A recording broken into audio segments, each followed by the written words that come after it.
Hello friend, स्वागत है आपका एनक्यू स्टडी यूट्यूब चैनल पर। सक्षमता परीक्षा के तीसरे चरण से संबंधित जो है यह मैराथन प्रश्नों का सेट हम लेकर के आए हैं, क्योंकि अब सक्षमता में केवल 2 दिन रह गए हैं। 23 से आपका परीक्षा शुरू होना है। आइए हम लोग एक एक महत्वपूर्ण प्रश्नों को देखते हैं।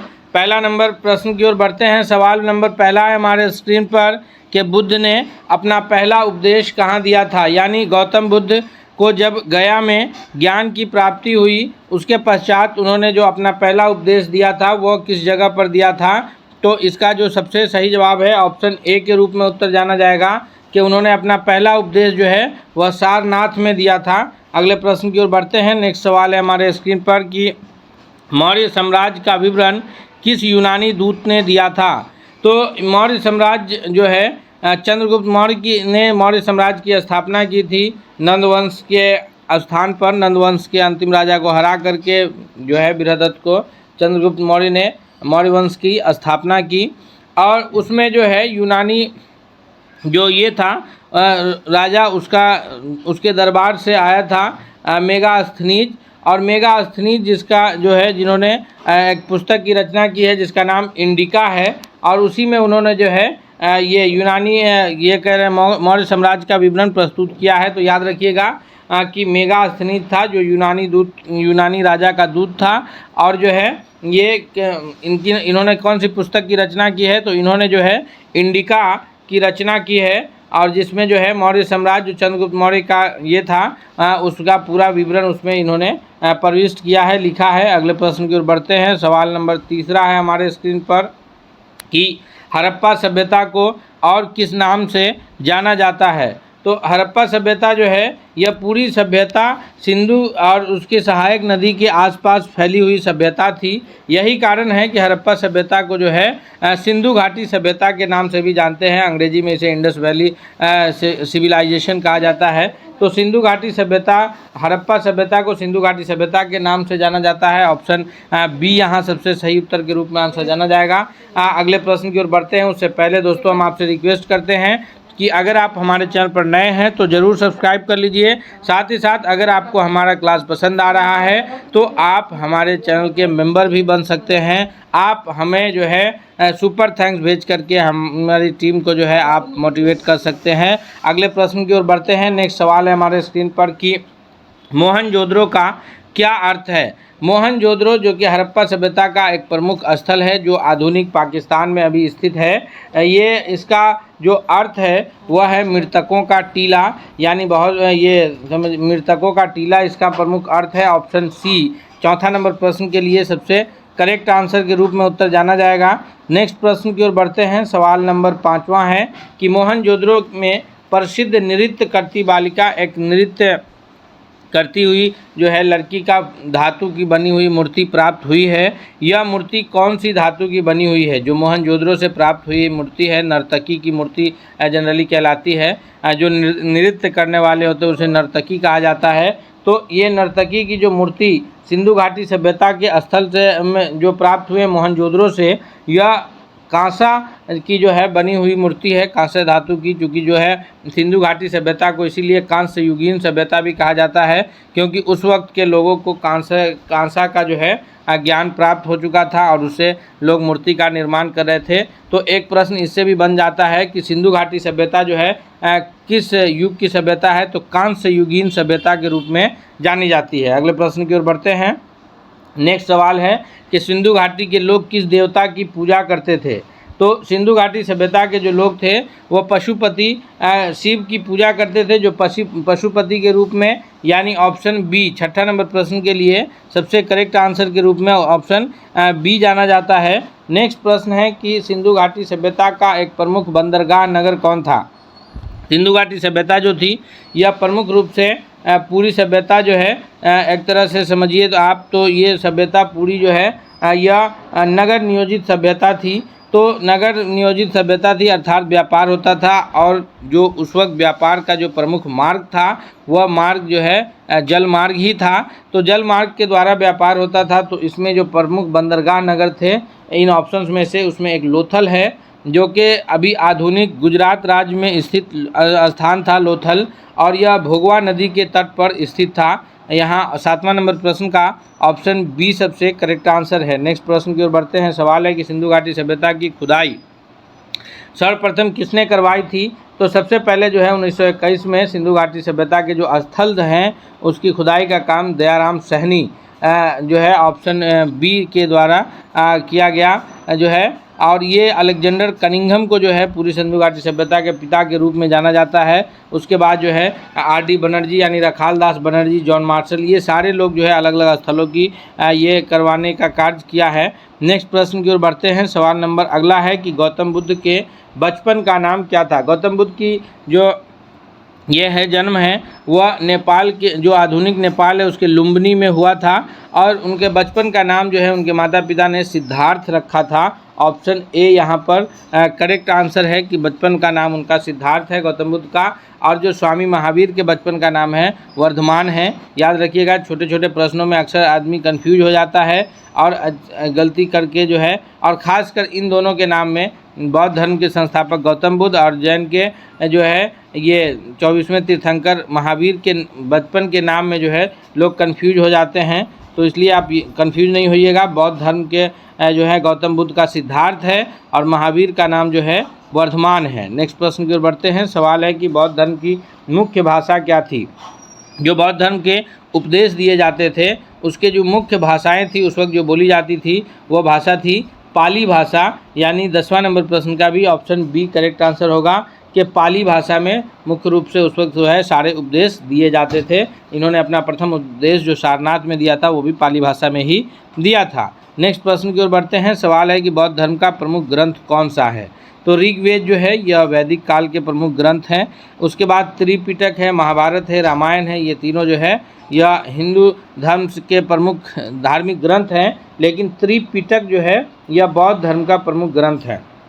सूत पिटक, अभिधम पिटक, ये सारे जो है त्रिपिटक ग्रंथ जो है ये बौद्ध धर्म के प्रमुख धार्मिक ग्रंथ हैं। अगले प्रश्न की ओर बढ़ते हैं। नेक्स्ट प्रश्न है हमारे स्क्रीन पर कि जैन धर्म के संस्थापक कौन माने जाते हैं?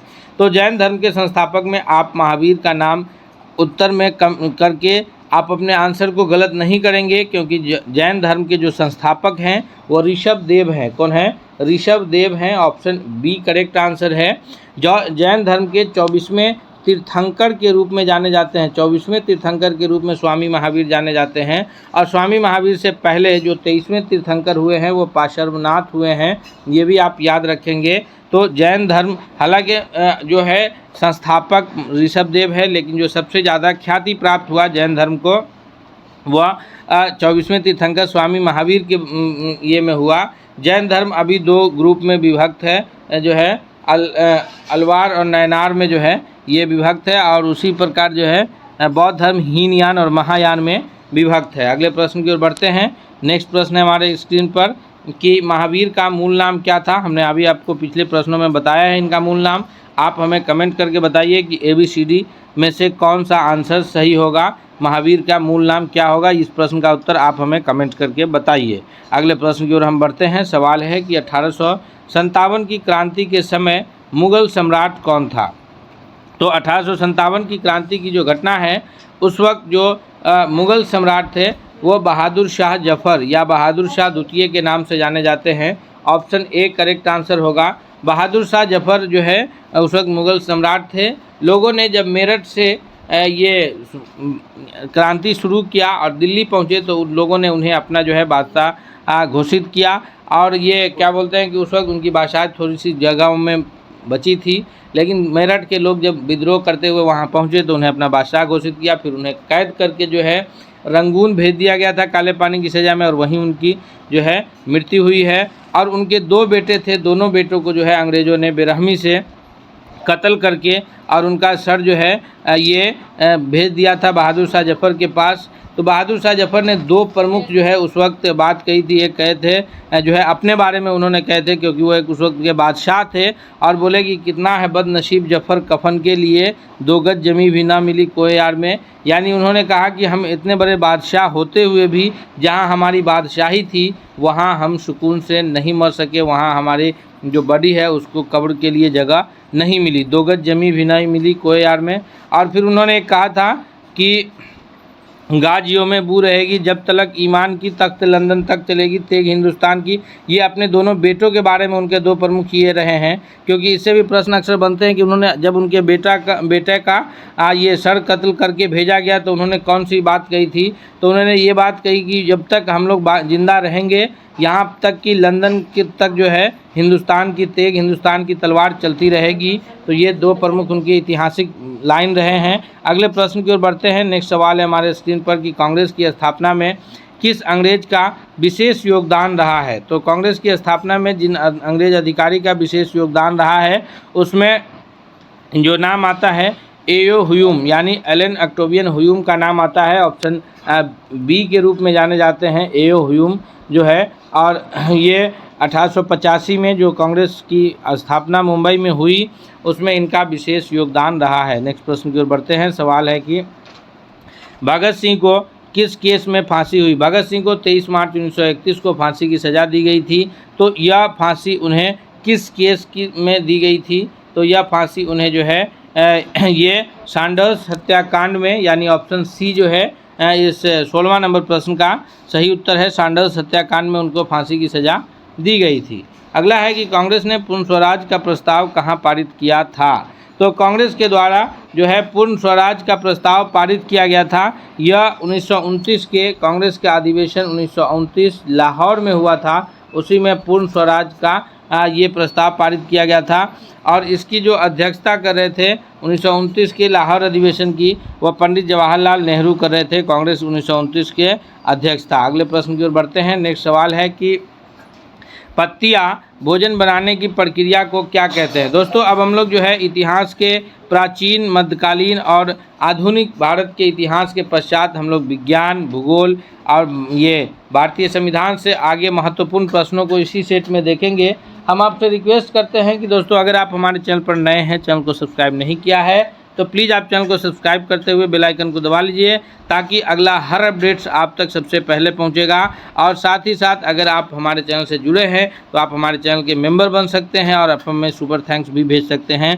सवाल है कि पत्तियाँ भोजन बनाने की प्रक्रिया को क्या कहते हैं। तो पत्तियाँ में जो है भोजन बनाने की जो प्रक्रिया है, पत्तियाँ अपना भोजन स्वयं बनाती है, उसको प्रकाश संश्लेषण कहते हैं, जो है फोटोसिंथेसिस के नाम से जाना जाता है, जिसमें सूर्य के प्रकाश की आवश्यकता होती है। वायुमंडल से कार्बन डाइऑक्साइड लेता है और जाइलम उत्तक के द्वारा जो है जड़ से अवशोषित जल पत्ती तक पहुंचता है। फिर पत्ती अपना भोजन तैयार करती है। भोजन के पश्चात पत्ती जो है ऑक्सीजन गैस वायुमंडल में छोड़ती है और जो है पत्ती में एक छोटे छोटे छिद्र होते हैं जिसको एस्टोमेटा के नाम से जाना जाता है। तो एस्टोमेटा के द्वारा जो है जो पानी बच जाता है भोजन बनाने के पश्चात, उसको भी पत्ती जो है वायुमंडल में वापस छोड़ देती है। अगले प्रश्न की ओर बढ़ते हैं।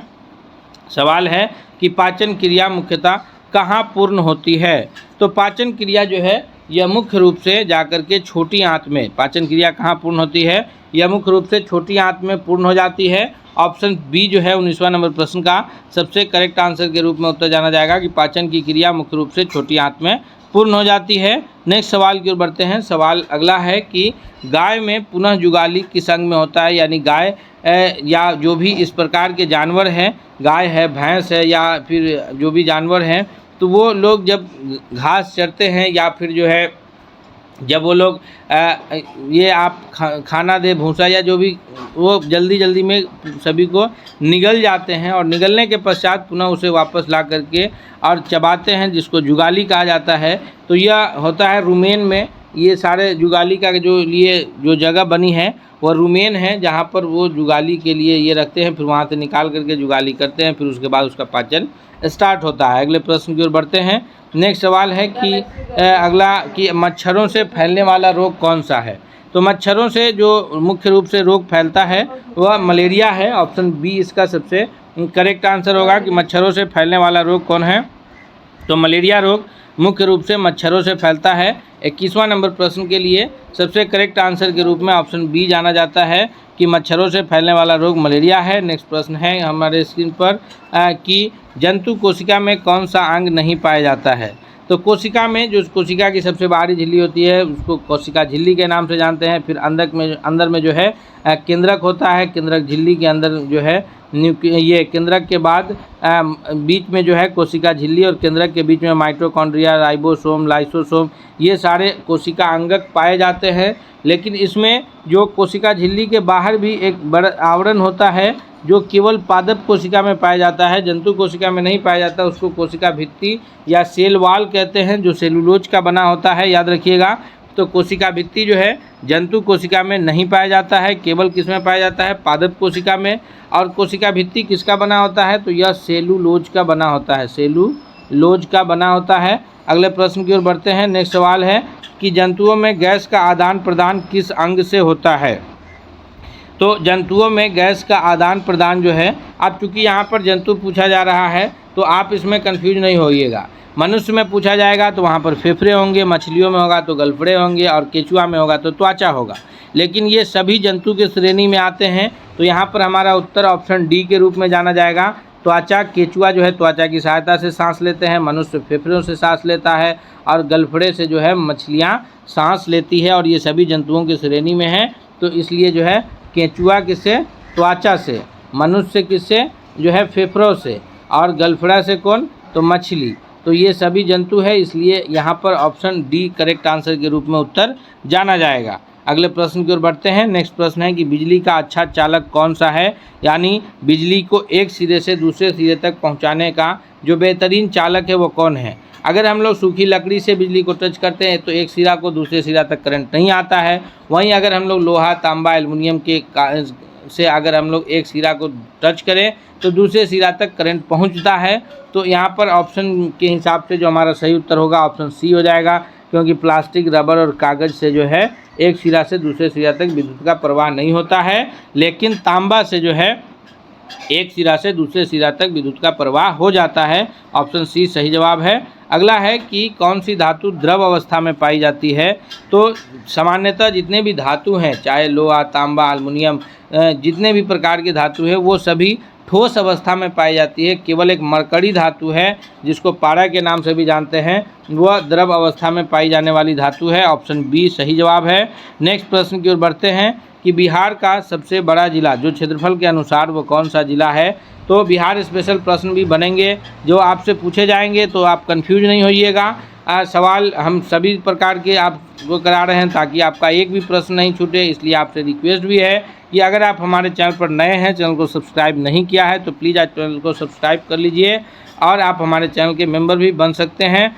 26वां नंबर प्रश्न है कि बिहार का सबसे बड़ा जिला क्षेत्रफल के अनुसार कौन है। तो बिहार का सबसे बड़ा जिला जो है वह पश्चिमी चंपारण है, याद रखिएगा क्षेत्रफल में। और जनसंख्या में अगर बिहार के सबसे बड़े जिला की बात हो तो पटना जिला जो है जनसंख्या की दृष्टि से बिहार का सबसे बड़ा जिला है। अगले प्रश्न की ओर बढ़ते हैं। नेक्स्ट सवाल है कि चंपारण सत्याग्रह किस वर्ष शुरू हुआ था। तो हम सभी जानते हैं कि चंपारण सत्याग्रह जो है महात्मा गांधी के द्वारा 1917 में गांधी जी का पहला सत्याग्रह था, जो कि चंपारण से नील की खेती के विरुद्ध शुरू हुआ था। 3 कट्ठिया प्रथा का नाम आता है, यानी 20 कट्ठा में से 3 कट्ठे भूमि पर किसानों को जबरन नील की खेती करनी पड़ती थी। उसी के विरुद्ध यह पहला गांधी जी का सफलतम सत्याग्रह था। अगले प्रश्न की ओर बढ़ते हैं। नेक्स्ट सवाल है कि बिहार में कौन सी लोक नृत्य शैली प्रसिद्ध है। तो बिहार की जो लोक नृत्य शैली है कथकली केरल की है, जट जटिन बिहार की शैली है। ऑप्शन बी करेक्ट आंसर हो जाएगा। उसी तरह जो है गरबा गुजरात की है। अगले प्रश्न की ओर बढ़ते हैं। नेक्स्ट क्वेश्चन है हमारे स्क्रीन पर कि बिहार में विधान परिषद लेजिस्लेटिव काउंसिल के कितनी सीटें होती है।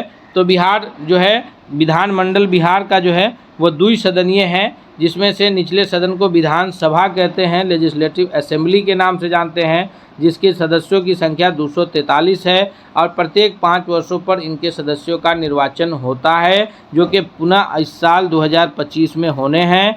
और जो ऊपरी सदन है जिसको लेजिस्लेटिव काउंसिल बिहार विधानसभा के नाम से जानते हैं, उसके सदस्यों की संख्या 75 है, जिसका प्रत्येक 2 वर्ष पर 1/3 सदस्यों की सदस्यता समाप्त होती है और उस पर पुनः निर्वाचन होते हैं। और इस तरह इसका जो कार्यकाल है 6 वर्षों का होता है। ऑप्शन ए करेक्ट आंसर है कि विधान परिषद के सदस्यों की संख्या कितनी है, 75 है। हमारे बिहार के जो मुख्यमंत्री नीतीश कुमार है वो लगातार जितने दिनों से मुख्यमंत्री है वो बिहार विधान परिषद के ही सदस्य हैं। बिहार विधानसभा के वो सदस्य निर्वाचित नहीं होते हैं, वो विधान परिषद के सदस्य रहते हुए मुख्यमंत्री के तौर पर बिहार की शासन व्यवस्था चला रहे हैं। अगले प्रश्न की ओर बढ़ते हैं। नेक्स्ट सवाल है कि अंतर्राष्ट्रीय महिला दिवस प्रत्येक वर्ष कब मनाया जाता है। तो इसका सही उत्तर होगा दोस्तों, हम सभी जानते हैं कि प्रत्येक वर्ष 8 मार्च की तिथि को जो है अंतर्राष्ट्रीय महिला दिवस के रूप में मनाया जाता है। अगला प्रश्न है हमारे स्क्रीन पर कि अंतर्राष्ट्रीय योग दिवस जो है इंटरनेशनल योगा डे जो है यह प्रत्येक वर्ष कब मनाया जाता है। तो यह अभी 21 जून की तिथि को प्रत्येक वर्ष अंतर्राष्ट्रीय योग दिवस के रूप में मनाते हैं। ऑप्शन बी जो है 31वां नंबर प्रश्न का सबसे सही जवाब है। नेक्स्ट है कि अंतर्राष्ट्रीय श्रमिक या मजदूर दिवस कब मनाते हैं। तो यह 1 मई की तिथि को मनाते हैं जो है। अगले प्रश्न की ओर बढ़ते हैं। नेक्स्ट सवाल है कि विश्व स्वास्थ्य दिवस कब मनाया जाता है। तो विश्व स्वास्थ्य दिवस जो है यह प्रत्येक वर्ष 33वां नंबर प्रश्न का जो सही उत्तर होगा, यह विश्व स्वास्थ्य दिवस प्रत्येक वर्ष जो है यह कब मनाया जाता है। तो यह मनाया जाता है 7 अप्रैल। ऑप्शन ए करेक्ट आंसर है। नेक्स्ट है कि 38वें राष्ट्रीय खेल कब शुरू हुआ था।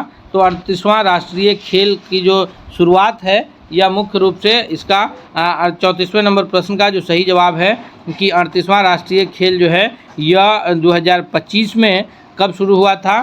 तो यह शुरू हुआ था 28 जनवरी 2025 को। ऑप्शन बी करेक्ट आंसर है। नेक्स्ट है कि प्रयाग महाकुंभ मेला 2025 कहाँ कब प्रक्रियार्थ आयोजित हुई। तो यह हम सभी जानते हैं कि प्रयागराज में जो महाकुंभ मेला लगा था 2025 का, यह जनवरी और फरवरी महीने में प्रयागराज, जिसका पुराना नाम इलाहाबाद है, प्रयागराज में हुआ और ये जनवरी फरवरी के महीनों में हुआ था। अगला प्रश्न है कि 18वीं प्रवासी भारतीय दिवस जो है यह कब आयोजित किया गया था। 18वीं प्रवासी भारतीय दिवस जो है ये सारे करंट के प्रश्न हैं, क्योंकि हम इस प्रकार के प्रश्न आपको संकलित करके दे रहे हैं ताकि किसी भी लेवल के प्रश्न आए तो आपसे नहीं छूटे। तो 18वीं प्रवासी भारतीय दिवस जो है यह मनाया गया है भुवनेश्वर में, जो कि उड़ीसा की राजधानी भुवनेश्वर है, वहाँ मनाया गया है। और ये 8 से 10 जनवरी 2025 को मनाया गया है। कब? 8 से 10 जनवरी 2025 को। नेक्स्ट प्रश्न है कि भारत में पद्म अवार्ड जो है कुल कितने पुरस्कार दिए गए हैं। तो पद्म जो है 3 प्रकार के दिए जाते हैं, पद्मश्री, पद्म भूषण और पद्म विभूषण। ये तीनों अवार्ड मिलकर के पद्म अवार्ड के रूप में जाना जाता है। तो याद रखिएगा, पद्मश्री जो है यह 113 लोगों को दिया गया है। कितने को? 113 को। पद्म भूषण जो है यह 19 लोगों को दिया गया है। अब पद्म विभूषण जो है यह 7 लोगों को दिया गया है। टोटल मिलाकर के कितने हो जाते हैं, तो आप इनका जब योग करेंगे तो टोटल 139 लोगों को पद्म अवार्ड मिला है। याद रखिएगा, जिसमें पद्मश्री 113 लोगों को मिला है, पद्म भूषण 19 लोगों को मिला है और पद्म विभूषण 7 लोगों को मिला है। अगले प्रश्न की ओर बढ़ते हैं। नेक्स्ट सवाल है हमारे स्क्रीन पर कि भारत रत्न पुरस्कार जो है जो दिया जाता है असाधारण कार्यों के लिए, भारत रत्न पुरस्कार भारत का सबसे सर्वोच्च पुरस्कार है। इसकी शुरुआत कब हुई थी। तो इसकी शुरुआत 2 जनवरी 1954 को। ऑप्शन बी करेक्ट आंसर है। कब हुआ था? 2 जनवरी 1954 को। बी सबसे सही जवाब हो जाएगा। नेक्स्ट प्रश्न है कि भारत रत्न से सम्मानित होने वाले एकमात्र क्रिकेट खिलाड़ी कौन है। तो भारत रत्न से सम्मानित होने वाले एकमात्र क्रिकेटर जो हैं यह सचिन तेंदुलकर है। ऑप्शन बी करेक्ट आंसर है। इन्होंने जो है भारत रत्न से सम्मानित होने वाले बाकी कपिल देव, महेंद्र सिंह धोनी और विराट कोहली नहीं, बल्कि केवल सचिन तेंदुलकर हैं। नेक्स्ट प्रश्न है हमारे स्क्रीन पर कि भारत रत्न से सम्मानित होने वाली पहली महिला कौन थी। तो भारत रत्न से सम्मानित होने वाली पहली महिला जो है मदर टेरेसा हैं। ऑप्शन बी सबसे सही जवाब है। दोस्तों 40 महत्वपूर्ण प्रश्नों को हम अभी तक कवर किए हैं। इसमें मिलेंगे हम अगले सेट के साथ। तब तक के लिए बहुत बहुत धन्यवाद।